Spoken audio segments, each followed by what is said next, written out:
Hey, what's going on, everybody? How are you doing out there? Once again, I told you we had a two for today, and we had the amazing Simon T. Bailey on. So you got to go watch that stream because we had a great talk, a great session with him. So we have on from last week, we have our guest back because my internet connection was so slow. It was just I was out in a hotel and it just was not working right. So if you're going to push the stream, don't do it in a hotel. Always be wired in. I thought it might be able to work, but it didn't. So you're on with John Register, and the show is called Hurdlers of Adversity, Inspirers and Maximizers of Pivotal Moments. And we have these guests that come on and they share with us what's going on in their life and how they have shifted, how they've pivoted, how they are now, leading these incredible lives, but also teaching others how to live the same. If you are on for the first time, you don't know who I am. Once again, my name is John Register, and at 5:29 in the afternoon, I was one of the world's fastest hurdlers on May the 17th, 1994. I was on my way to officer candidate school, and on May 17th, 1994, at 5:30, I ran across a hurdle, landed awkwardly, dislocated my left knee, severed an artery behind the kneecap, and 7 days later, had an elective amputation. And so from there, I kind of retooled, used a new normal mindset, and started trying to win again. So I swam for physical therapy, wound up making the Paralympic swim team. I saw athletes running on artificial limbs. I had a leg made for running. And lo and behold, 4 years later, I win the silver medal in Sydney, Australia. Go figure that one, right? So that's great to get the success, but then we got to go back and teach it to somebody else. So I created what became known as the United States Olympic Committee's Paralympic Military Sport Program, which used sports as a tool for rehabilitation. And what a fantastic program. We had so many guests. We had a guest on already that was a part of that program, Melissa Stockwell. She was in there. And so we have a lot of individuals that have come through that program. That went on to Warrior Games, went on to Invictus Games that Prince Harry runs. And so a lot of things have come from that program. Very honored to have been one that started it. So we are not going to belabor the point. We have the lines are open. I'm looking at the StreamYard right now, so get in there. I know you're probably like, what the heck is John going again? What's happening? And so we want to make sure that we have some comments that are coming in. Let me know where you're streaming in from. Want to make sure that we're shouting you out on wherever you are. I know it's kind of late on the East Coast in the Central Americas, the Central Time Zone. You're probably just finishing up your day, and then at the end, in the Mountain Time, we are right at, what's the time right now? Okay, 4:35. And then in LA, where our guest is, then we are now at about 3.5. So we got a couple more hours to go out there before they know. Lynn's back on. How you doing, Lynn? Thank you so much for being on. We have an incredible gentleman that's on today, so I think you're going to love this. She was on for Simon T. Bailey a little earlier. So I thank her for always being on. First one in the chat. So coming from rainy and cold, Charlotte, North Carolina. All right, it's rainy and cold out there. Be safe. Wear spiked shoes. Don't go out. Stay inside the house. Wear a mask. All those things. So always asking, where are you coming in from? Going on, where's that? Going on midnight in Ireland. Hey, how you doing, Clancy? Bernadette, Medium Clancy. That's a horrible Irish accent, I know. But hey, I'm not Irish. Okay. So thank you for being on. I appreciate that, Bernadette. And you're going to have a great, this is going to be a great show, as always. So I changed my title to Global Speaker Dude because I've been traveling by Zoom to all over the place around the world. So we have an interesting guest on today, and if you know the gentleman's name, please put it in the chat box right now. I want to see who knows who our phenomenal guest is on today. Put it in the chat box. I want to see it. I want to shout you out, put you on top of the screen, and then we're going to get into this phenomenal conversation with this amazing man that I met. I knew of him, but I got a chance to meet him at a CSP summit, so Certified Speaking Professional Summit, that was out in the I think it was at San Diego and La Jolla area. And it was just what I learned from him in like 5 minutes was like, oh my gosh, need to have him on the show because he just has a wealth of information. So he's a futurist, It's in money. It's Business Insider. He's a longtime venture capitalist, a hedge fund manager, a lot of gobbledygook for professional investors. He lives in a Shark Tank world, like on the TV, the Shark Tank. Since selling his publishing company to a Fortune 500, his keynotes conferences sharing Wall Street insights that have supercharged stakeholders' value with growth strategies and the inside track on fast tracking innovation so companies can compete better, compete faster, and compete smarter with the goal of empowering business executives and their teams to disrupt their competitors' future. I like that. Also, you see that better, faster. I thought I was going to say stronger too, because that's the Olympic motto. City of Saltius Fortius, swifter, higher, stronger are the Latin words for that. Please welcome to the show, Joe Block. How you doing, sir? How are you, man? That better. I was listening to this better, smarter, faster. And I'm thinking, man, those are words that like line up for you. They do. I do it. I mean, it's when I'm talking to sales teams, because a lot of times, we're trying to push for the next year. Everybody wants, we got to do bigger sales. We got to do. So it's that ER stem ending that actually pushes us, that stretches Olympians. For sure. Yeah. So that's good picking up on that. So I'm like a nerd, not like a nerd for knowing all this stuff, but like nerd, I don't know this stuff. So you're an unnerd. I'm an unnerd. I need to be learned. Yeah. Well, help me understand what it is that you exactly do. Well, listen, I've spent my life as a professional investor. People give me money and I go buy things. It's really very simple. And if I do good, I get a piece of the action. That's how it works. And so, in the very simplest terms, that's what I do. And I'm not a broker. I actually, go in as a partner, and roll the money around. And I just put deals together. I buy companies, I buy real estate, and that's it. So that's why gobbledygook for a professional investor kind of makes sense. That's what I'm a professional investor. So, okay. I'm not too hip on markets and everything. I know I got a guy that knows a guy. I'm from Chicago, so I always got a guy. People from Chicago always got a guy. I got a lot of guys. I got a guy. And I'm not from Chicago. So I'm speaking to a few of them tomorrow too. So when I see you on a lot and really helping others and kind of giving what might be coming up and trends that you might be seeing that's coming up, how do you kind of forecast that out and say, okay, I see a trend going this way, especially when we have a situation like that happened in March, and I hear a lot of people kind of they're looking for the opportunities. How do we shift that mindset to see the opportunities? How does that happen? Well, listen, I'll tell a lot of stuff. I don't know if you're going to like it very much, but I'm going to say what it is. I run a mastermind of hedge fund managers. I give these guys advice and I tell them what to do. And what I've been telling them is that assets are going on sale in 2021, which means that, the doctors have been saying that the virus is going to be getting worse just because of the momentum the virus has until they can get it under control. But I'm talking about the money. And what I can tell you is the money is going to get worse because companies are running out of money. They some people can go for 3 months or 6 months. Almost nobody can go for a year or two. Right? They just don't have the resources, especially companies when their revenue is down so much. And the government has done a generally poor job of kind of managing a lot of the financial processes.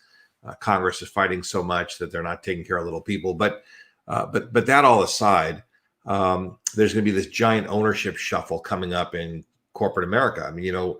Companies are going broke. They're just going broke. And even though everybody's excited about the vaccines and all the different things that are happening, which I think is awesome, there still are many companies that are hurting badly. So this is the time when people that have cash come in and save people that don't have cash. And the word save kind of means take their companies away or take their real estate away because, they're in a position where they need to get out from whatever their investments are because they're going broke. And then other people come in and, where they talk about buy low and sell high, right? But we're coming up on a buy low. So now that doesn't apply to most regular individual people, but, for hedge funds and for professional investors, there's going to be a lot of opportunities in the marketplace. Now, people are going to say, well, that doesn't make sense because real estate prices are going up, and real estate prices in residential sectors are going up because more and more people, they want to move away from urban areas, get into suburban areas. People, they have more options because the work at home phenomenon is opening up many new doors for them. So even though what I said is that assets are going on sale, that doesn't mean every single thing is going to go bad, but certain pockets are going to be troubled. And that's what, professional investors look for. They look for those pockets. I'm blown away by how you can just see that. How did you get that type of vision? Well, how did you get over one of those hurdler things? I don't know how you did it. I can't do it. Now, of course, you look at me and you would say, well, you're a highly athletic person. Take a look. I'm sure you could just jump right over it. What's so funny? No, I mean, come on. It's the same thing. I'm not laughing. Listen, it's the same thing. We're all good at what we're good at. Yeah. And we all have to stand in great respect of each other's achievements because each one of us is masterful at something. And I do have a system for looking forward in time. I have a very specific system that I use, and then I bet on that system. And if I do a good job, I make a lot of money. If I don't do a good job, then not so much. And that's the way it works. But there is a system for looking forward in time, and I don't know if we can get into it now. But I would like to get into it, but I'm intrigued because I was a really good hurdler. Yes, I was a really good singer at one point, right? So I practiced and honed those skills. But there was a time when I didn't know what I was good at. And so there's this discovery process. And I think a lot of people, that are out here listening, you make it look easy. But there's a lot of work that goes into that. I mean, you may have some skills and insights. Yes, you have some talent when you first understood it, but there had to be this light bulb moment. And here's why I'm saying this. I remember in 8th grade, we had an exercise we did in the stock market, and so we were all given these numbers that we could invest in these different companies right before the crash happened back in 32 or something, the first big crash, right? So we're all doing trade, we're all making money and everything, and all of a sudden I lost my shirt. If I just would have went and read the history book, I would have known to sell and wouldn't buy them. Well, a trend is different than a crystal ball, and the batteries in my crystal ball, unfortunately, are not working that great right now. I mean, I can't tell you what day something is going to happen, but I can tell you in general, this is what's going to happen over the next while, and you kind of have to get positioned for it. So, number one, you have to set the expectation that it's not like the stock market's going to open and go higher tomorrow, and here's what's going to happen. I don't know that. Nobody knows that. Right. Absolutely. Nobody knows that anywhere. But what I do know is that there are certain sectors that are not doing well, and companies engage me to give them advice about these kind of things because they have a hard time looking forward in time. Maybe because they're so busy looking backwards and looking at their reports or whatever their reason is, doesn't matter. But they have problems with that, and that's one of the things that I help companies with. So, I give them advice and I look from my perspective, and I have a very unusual kind of perspective. I mean, I've got a Wall Street perspective. Wall Street, it's an inside game. I mean, there are people who understand things better than other people. And inside doesn't mean illegal. Inside just means that there are people who know more than other people. And that's why you're not allowed to trade on that information. But I look at what they do. I look at, what the world's doing, and I just have a sense about it. And then people who are not inside that world say, would you share that insight with us?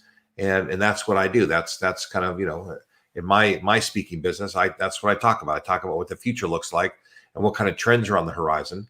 And I talk about how professional investors place their bets. Here's how gamblers do it, and here's how professional investors do it. And they're not the same, by the way. They're not the same methodologies. Why do you say that? Well, gamblers, built Las Vegas.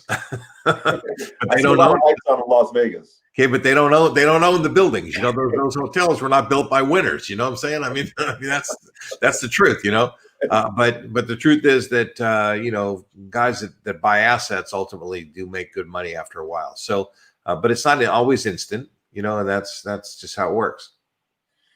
So you said you have this strategy. I'm still geeking out about the whole process, how you get smart and good. But were there along the journey, was there anything that kind of took you away? Said maybe this isn't the right thing. I had a couple of kind of turning point moments in my life. When I was 9 years old, me and another kid bought a little dirt bike from another kid that wasn't working. I think we bought it for $5 and it wasn't working. And I think that kid's dad, was like a mechanical kind of guy, and he helped us fix it, and we painted it and we got it all ready. And we ended up selling the bike to another kid for $10. So that was my first deal I ever did. And it was like, that was amazing. I just took something that was $5 and we fixed it and got $10. And that was kind of the beginning of me starting to understand. Of course, I was 9. I mean, I didn't understand it a lot, but that I kind of got a little bit. And then I go to college, I study accounting, I go to work at Price Waterhouse, which is, a very prestigious place. And it wasn't a fit for me. I wasn't a soldier, and they would tell me what to do, and I wasn't very willing to do what they told me to do because I just wasn't a soldier, And the last account I was on was this giant real estate company. We were doing the tax work. We were doing tax work for like the windmills. If you ever go in California, those windmills out there, we were doing those. We were doing the tax work for these like big apartment buildings, and these syndicators. These guys would aggregate capital, and they would put it together, and they'd do deals. And I'm doing the tax work, and I'm sitting there, and I'm thinking to myself, I am not digging on this at all. I did dig on reading the partnership agreements. And I'm thinking, I know what I want to do here. What I want to do is I want to be a deal maker. I don't want to be a tax doer. I want to be a deal maker. And I quit the firm, and I literally right that minute, within a month or two, went into the real estate syndication business. I met another guy, and we said, hey, listen, why don't we try and buy a building, and we'll see what happens. And that's what we did. We tied up a little bill. We didn't have any money. We tied up a building. We cold called a bunch of doctors. We got some guys to give us some money, and we did our first little deal. And then we did another deal. And then we did another deal. And over the next some years, I did a total of 8 deals. And then after that, fell into a venture capital transaction. But once you learn how to raise money, you kind of know what you're doing. And I got $10 million for something, an idea that I had. So once you learn how to do it, it just sort of becomes second nature, and that's it. Well, that's good because I want to learn how to do it. I want to learn how to do it. So what's the system? Give me the secret sauce. You mean the prediction system? The prediction system. Oh, that's going to cost you something. That's going to be that's dinner. When this virus is over, you owe me dinner. I got some water. Okay, fine and good enough. That's all you got. Then I'll take it. Here's what I do. I'll get a group of people around a table, and we'll take a topic, and I'll say, okay, listen, every single thing that we say, we're gonna ask the question SWIT at the end. So what's the impact of that? So let's say that somebody says everybody's working at home, and I'll say SWIT. So what's the impact of that? Well, less people driving in cars. Okay, great. So what's the impact of that? Well, that would be, let's say, less emissions. So we're going to clean our environment. Okay, that's awesome. What else? Well, less cars on the road means less traffic tickets. So less revenue for states. Okay, that's awesome. What else? Well, it means less gasoline and oil consumption, which is bad for oil companies. Okay, so what else? So we can go on and on and on and all different kinds of things. And then we can take each one of those, and we can ask SWIT about each one of those. And we kind of take each one of these down a path, and we kind of, can draw a picture of what's likely to happen. And, and I've always kind of felt like one of the things that I always say is find the two. There are two, you can boil everything down to two things. When I was young, I learned how to count cards like in blackjack. And, there's 52 cards, 6 decks, so that's almost 300 or over 300 and something. But you don't keep track of 300 cards. Right. There's only 2 things that matter in blackjack. And you just keep track of these 2 things, which is really pretty easy to do. And you're good to go. And so if you can boil something down, so, SWIT, we find all these different possibilities.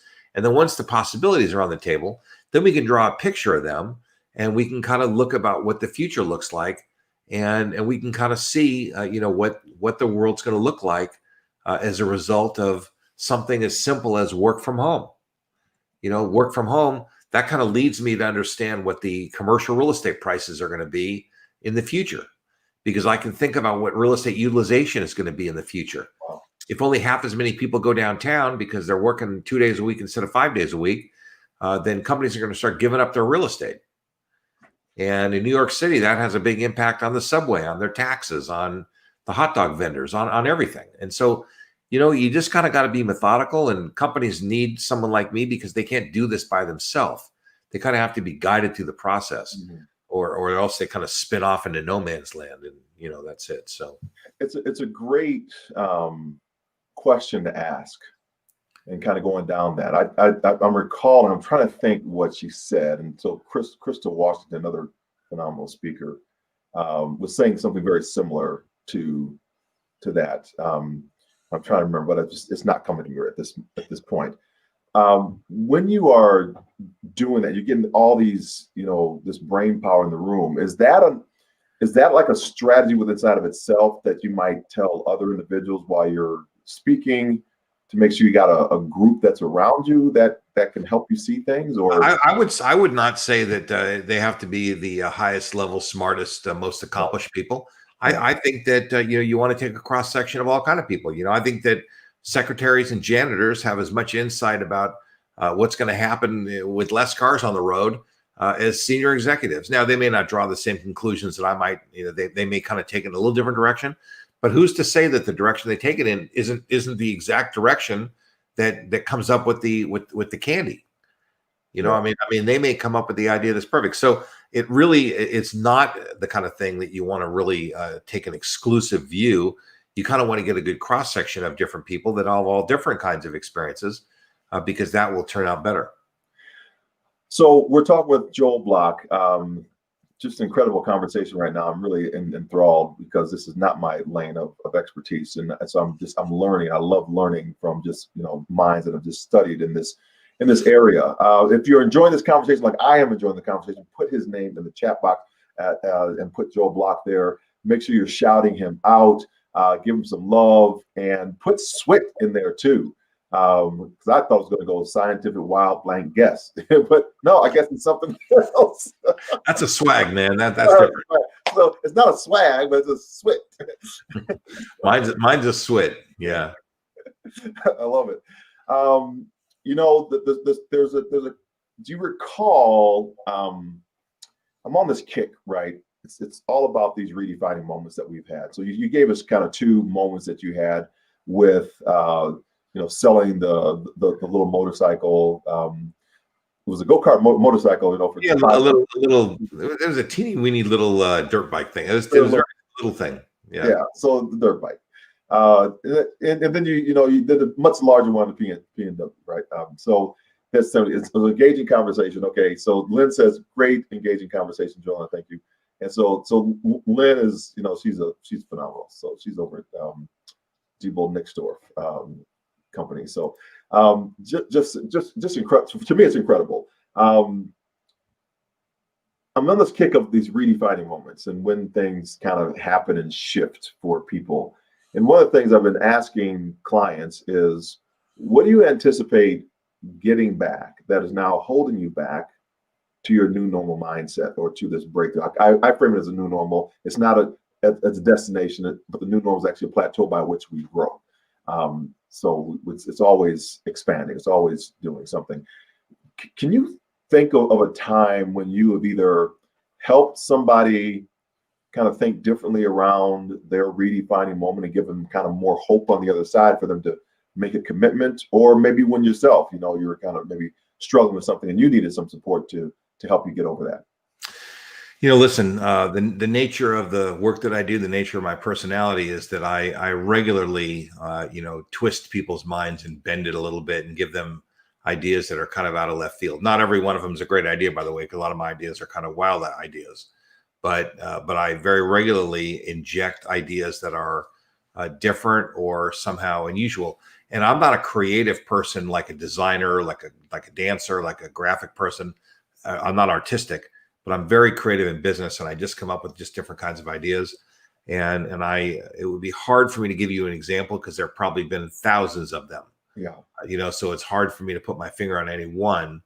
But but there have been many, many of these. I will tell you what this makes me think of: the whole idea of turning point. Getting somebody to change their mind or think differently. Maybe the funniest example I can give you is my little daughter. She's 25. She'll be 25 next week. And when she was 6 years old, she lost a tooth.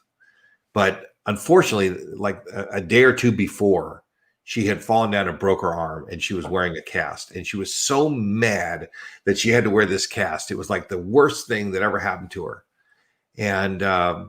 And then she loses a tooth, and then she's extra mad that she can't have a party because she, have whatever the whole thing.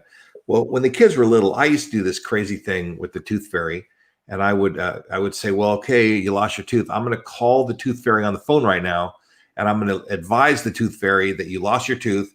I'm going to tell her where the room is, and I'm going to give her, kind of mention what you might like to get for your tooth, and so I'm having this whole conversation with the tooth fairy, and once in a while I'd say, "Oh, they're already full for tonight because we lost the tooth too late in the day," and then the kid would get all upset. Then I would please, it's very important. And then okay, fine, we'll give you we'll give you an opening, or we'll put you on the waiting list, or I would play all kind of fun games. And anyway, so my little daughter, she's so upset about this cast on her arm, and so I call up the tooth fairy and I said, listen, Libby. Needs to, have the tooth fairy come over. She lost her tooth. And they said, okay, that's fine. We'll give you an appointment. And I said, no, look, Libby's really been upset lately because she broke her arm and she's wearing a cast, and it's really terrible. What? And then I'm like, you're kidding me. I'm talking on the phone, and Libby's waiting, like, what do they say? What do they say? I said, Libby, you won't believe this. This is unbelievable. The tooth fairy says that when you have a cast, you get what's called the double cast bonus. They double the prize that you get from the tooth fairy. And all of a sudden, at that moment, she loved her cast. So adults are not any harder than children to turn around. I don't say that lightly, by the way, but in 1 second, I got Libby to go from hating her cast and being all bent out of shape to thinking it's the coolest thing in the world to lose a tooth when you have a cast on, because you get the double cast bonus from the tooth fairy. And adults are not that different. If you just give them the right stimulus, if you give them the right situation, you can turn an adult around in a heartbeat. I wouldn't say most people are very good at it, but we can do it. And that's what I think we speakers do a good job. We tell a story that has a certain punchline or a certain thing that people don't expect, and it catches them off guard. And that's something that I would say we speakers are quite good at doing, is telling those kinds of stories. And they come on the journey with us. So, turning points are big. I love turning points. Wow, that's a great story. I love to use that. My granddaughter's coming, and she's 7, so she's all excited about the teeth that she's been losing. So well, you got to do the tooth fairy thing and tell her you got the secret phone number, and you call them on the phone and you have the whole conversation. And number one, she will think you're the coolest grandpa going. There's no more cool grandpa than you to have the tooth fairy's private phone number, and you call the tooth fairy on the cell phone, like the secret number, that no other grown up has. I don't want to talk. I'll look at it. And then she says, and then. I want to talk. I want to talk on the phone. Yeah, I can see that happening already. But I'm actually going to try it. I'm going to do it. I'm going to lie to my grandkids, so that's good. You're playing with them. You're not lying to them. Okay, I'm not lying to them. The whole tooth fairy. Listen, we talk about Santa Claus. We talk about the tooth fairy. We're just playing around. We're having fun. So I like this. I want to kind of. Because I want to try to give some hope, right? And I know we talked a little bit earlier about what you do and what you do not do, and I wanted to kind of get into as 2021 is kind of rounding the corner, and people started having more hope right now, and like maybe this is not going to be the year as 2020 is, was. And I remember when we had the daylight savings and clocks go back, somebody said to me, man, I don't want another hour of 22 days. Yeah. So I thought it was kind of comical. But there are folks that are struggling, right? And we have, when I look down the road and I see something coming up from either the government or actually more in the housing market, right, where there are a lot of folks that may not get, the olive branch extension is stopped, and they may have to, be evicted, or what's going to happen within that space. How do we share or tell or help those individuals that might be in a situation where they're going to lose homes or apartments, or they're in that space? First of all, it would be a tragedy for anyone to be removed from their place of residence for no fault of their own because of this virus. And I think the government has done a generally poor job of this. Now they're talking about extending the eviction moratorium. The real problem with the eviction moratorium is not that it's not helping people. It's that there are perfectly capable people who are not paying their bills using COVID as an excuse. Yeah. And that's a large number of people. And it's very problematic for landlords. So landlords have a hard time knowing, are you one of the legitimate ones? Or are you not one of the legitimate ones? So I would say, to the extent possible, keep an open line of communication with your landlord and let them know, are you getting unemployment? Are you making it? Are you not making it? What are your plans? Are you staying compliant with whatever the government rules are? There probably are, pro bono attorney services that you can reach out to. But I don't think anyone, should, lose their house. I don't think people should lose their business through no fault of their own. Now, in the normal course of business, if you run your business badly and you go out of business, well, that's a bummer that happened. But to have a whole society of people lose their homes, lose their housing, lose their jobs, lose their businesses all at one time is unprecedented. And it needs to be shouldered by the deep pocket. And I'm a fiscal conservative. I'm somebody who doesn't throw money around. I mean, I'd like to have a smaller government. I'd like to have less debt and all this stuff. This is an emergency. And in an emergency, you do what you have to do to save the patient. And then we worry about kind of the rehabilitation later. Whatever we got to do, get the money to the people. The states can't afford it. The cities can't afford it. The people can't afford it. The landlords can't afford it. There's so many things the government could have done that they did not do. They shouldn't put the burden of the eviction thing on the landlords where people can't pay. So then the landlord gets stiffed out of the money. I mean, think about the other side. It's hard to think about this if you're a tenant, but on the other side is some family that lives on that money. They saved their money for years. They bought a property. Grandma and grandpa, now this is their retirement. This is how they live. And so, you don't have any money to pay. They don't get their retirement. The government has placed the burden on the wrong people. It should not be on grandma and grandpa. It should be, the government should give a voucher or something that says, hey, listen, we're not going to give you the full rent, but we'll give you 75%. So the people get some money, the landlord gets a little money, and everybody, is a little bit worse off than they were before, but not crushed. And I just think there's a lot of things like that we could have done better. There's a client I was speaking with this past week. And one of the things they did, is they are in competition, of course, and they're in the medical field. And one of the things that they did was they were struggling. I mean, they're a large company, they're international, but over 2 months they were losing, like, okay, we just lost $1 million. We just lost another $1 million this month. Like, oh my gosh, okay, we can only sustain for so long, like you were saying earlier. So what they decided to do was to go down to 80%, give the employees 80%, and then give a day off, like a Friday off, because they weren't at full production. So it made sense to kind of give them that day off. And now they're back to the full role on the payroll, and they kept the 1 day off as well. And there were still people I found that didn't like the deal, where other competitors are going under. Here's the choice. Yeah. If it was me, what I would say to the people is, look, we have two choices here. Everybody can take a 20% cut, or we can let 20% of you go. Mhm. So, one way or the other, the company's going to be saving 20%. Right. So we can either divide it among everybody and everybody keeps their job just a little bit less. That's kind of the insurance method. That's kind of what insurance is, where we Right. all take a little bit of a hit by paying a premium, but nobody gets a catastrophe. Or we can just give 20% of the people a catastrophe and the rest of the 80% is going to be great.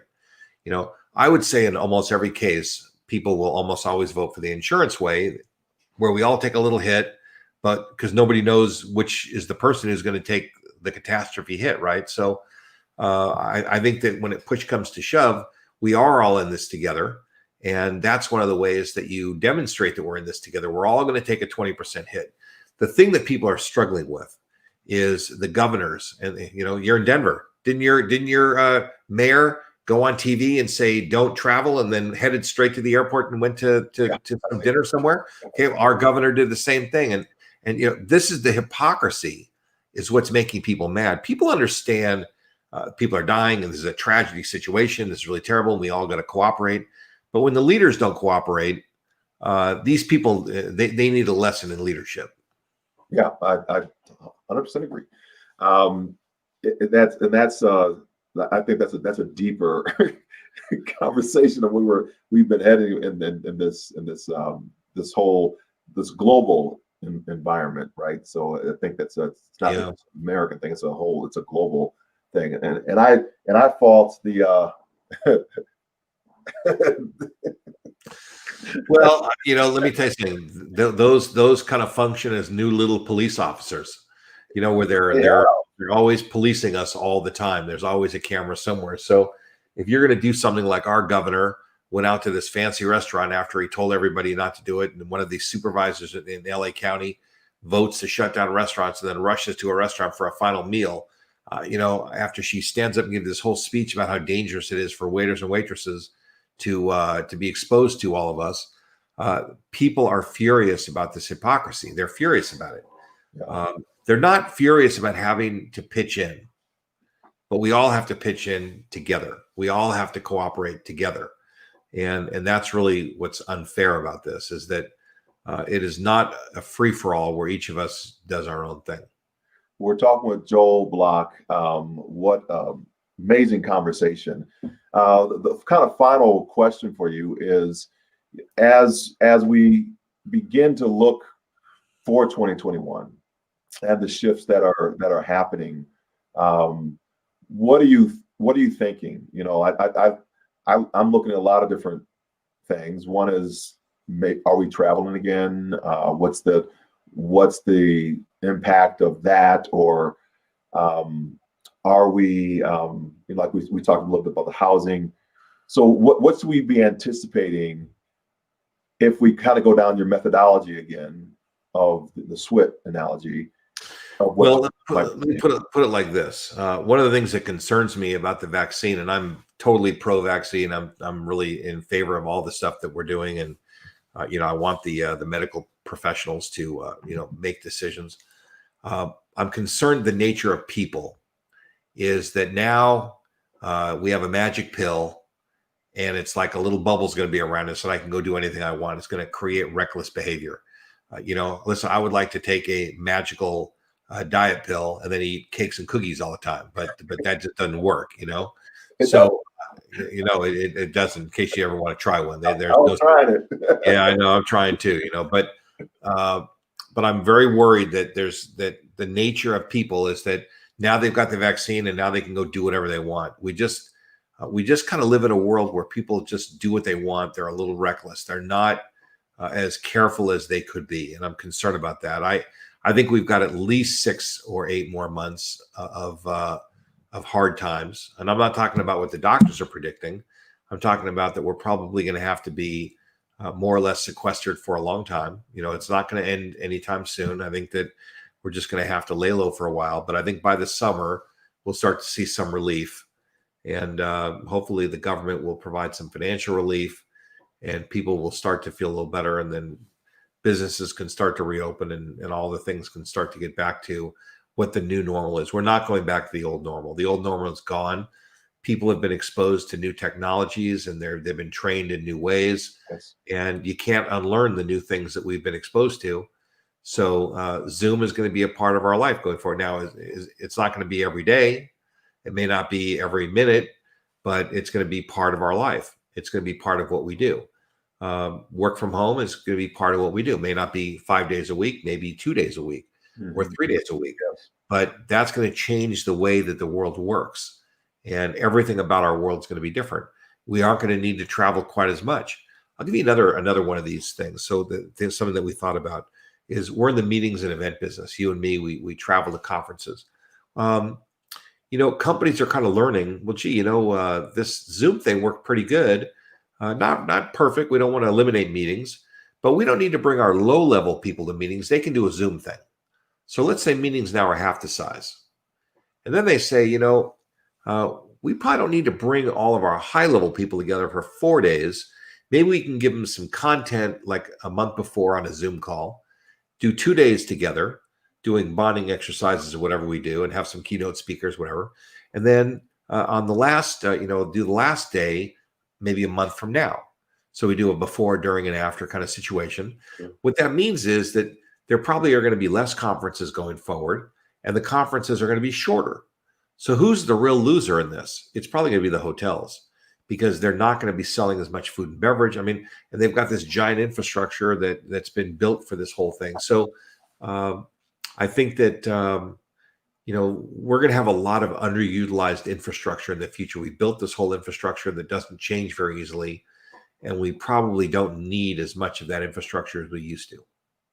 Yeah, well, I'm finding that right now. I mean, hybrids, and for me, it's I want to be one of those individuals that goes in and because of the content and how we're shifting and moving, to be able to go in and help and support, however they want to deliver it, right? Whether it's online or whether it's in person, to be able to do that. But I think you're exactly right that there's going to be a less kind of the brick and mortar showing up to that space, and who knows when that time's going to come when people feel comfortable being in close proximity to each other as well. Well, I don't think it's going to be in the next 6 months. I'll tell you that. No. There's not going to be baseball games. There's not going to be plays. There's not going to be art. And activities. We may get restaurants. Where we can. But we have stationary chairs, like ballparks and theaters. Whether they're live play theaters or movie theaters. It's very problematic. It's going to be very difficult to reorganize the infrastructure. And I don't think that a lot of the things that we've got used to are going to be going away. Plexiglass in every supermarket, that's going to be there for a long time. I think it's going to stay. Wearing masks. I think people are going to wear masks because they've gotten afraid. I don't think there's going to be one day they're going to flip the switch and say, okay, the thing is over, go back to normal. I don't think that's what's going to happen. I think we're going to ease into it over a 6 months period or more. And it just, people aren't going to be willing to give up their masks. I think the media has really scared us. They're in traveling the world, right? I didn't really know what the big deal was, because I see before this happened, kind of pre-COVID, I saw a lot of people wearing masks anyway outside the United States. In different cultures, especially the Asian cultures, they would wear masks all the time. All the time. Yeah. And I always kind of wondered if they were doing it because they didn't like me or because they were sick. I didn't know which one it was. It doesn't matter, but I just noticed. I wonder what was going on. But I think we're going to start seeing people with masks. It's going to kind of be a normal thing. Right. Well, I really appreciate your time. How do people find you? Where do you do your brilliance? Probably the best thing to do, go to joelblock.com and they'll find me there. All right. Well, thank you so much for being on. I really appreciate the insights that you have given to us today. You are a rock star, and we got a lot of comments in there. Lynn called you what? $6 million man. You're moving out. So engaging conversation. Thank you, Lynn. Appreciate that. And then Bernadette says going on. Oh, that's what she said earlier. Going on midnight for that. So we want you to make sure that you have put Joel out there. Make sure. I'll tell you what, John. Let me do this. Yeah. If people would like a copy of the trend report, we wrote a trend report last year. We're going to write a new one. We're going to update it for this year. But if they just take their phone, take the texting app, type in the number 72,007 with 3 zeros, and then put the word trend in the message, where you send the message. The system will send you out the trend report. You can have that for free. That's 72,000. Yeah. 72,000, and then put in trend. Yeah, trend. You'll get that. I just put that in the chat for everybody. Yeah. Ordinarily that's for our corporate clients, but happy to share that here too. Awesome. Well, appreciate it. Well, y'all got some good stuff. All right. You know what? I mean, I figure if you're gonna buy me dinner or give me a soda or something, I got to give you something back. Exactly right. Well, thanks for being on. Stay on for just a second. We'll wrap the show up right now, and I want to just chat with you a little bit afterwards. Got some things for just hold on one type if you can. All right. So thank you everybody for being on Life's on Hurdles Diversity, Inspires and Maximizes the Pivotal Moments. We've been on with Joel Block. What an amazing conversation that we've had. I certainly learned a lot. If you type in 7200 trend, you're going to get a report that he has put out in his company. So just make sure that you're doing that. This is going to be a great thing that he does for his clients, and you're getting that as an amazing gift.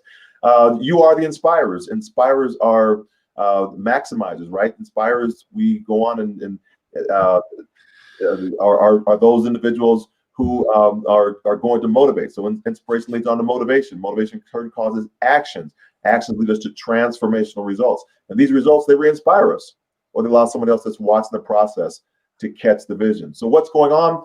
Next week, we're taking a hiatus because it's the night before Christmas and all through the house. I'm not going to be stirring, and we don't have any mice.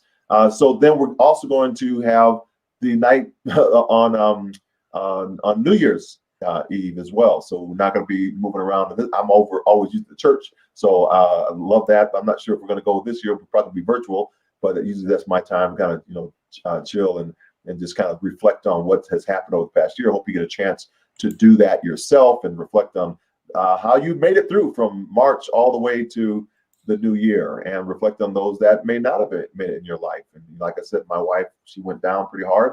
So we're very thankful that she is back up and running. So we start the new year off with a couple of really great individuals. On the first Thursday, we'll have the one and only Ronaldo Skeets Nehemiah, first person under 13 seconds in the 110-meter high hurdles. Ran for Maryland, then played for the San Francisco 49ers, came back in the track, but also was a part of the 1980 boycott team. He didn't want to boycott, but our government boycotted the Russian games. And so a lot of those athletes did not get a chance to compete. And then we have the second week, we got the speed skater, the 7-time medalist Apollo Anton Ono. He's going to be on, and he's going to be talking about the things that made him tick and how he came from kind of his area and walk in life all the way up to Olympic medalist, and how you can do the same. So our whole mantra is to go forth and inspire your world, because that is your command. Forth is your direction. Inspire is your vocation. This is your DNA, personal to you, and world, it's your sphere of influence. Go forth, inspire your world, everybody. We'll see you back here next time on Life's New Normal podcast. Actually, no, not that's the podcast. So Hurdles Diversity, Hurdles Diversity inspires and maximizes pivotal moments. I got to get my shows right. So thanks, everybody. We'll see you in the new year. God bless. Bye for now.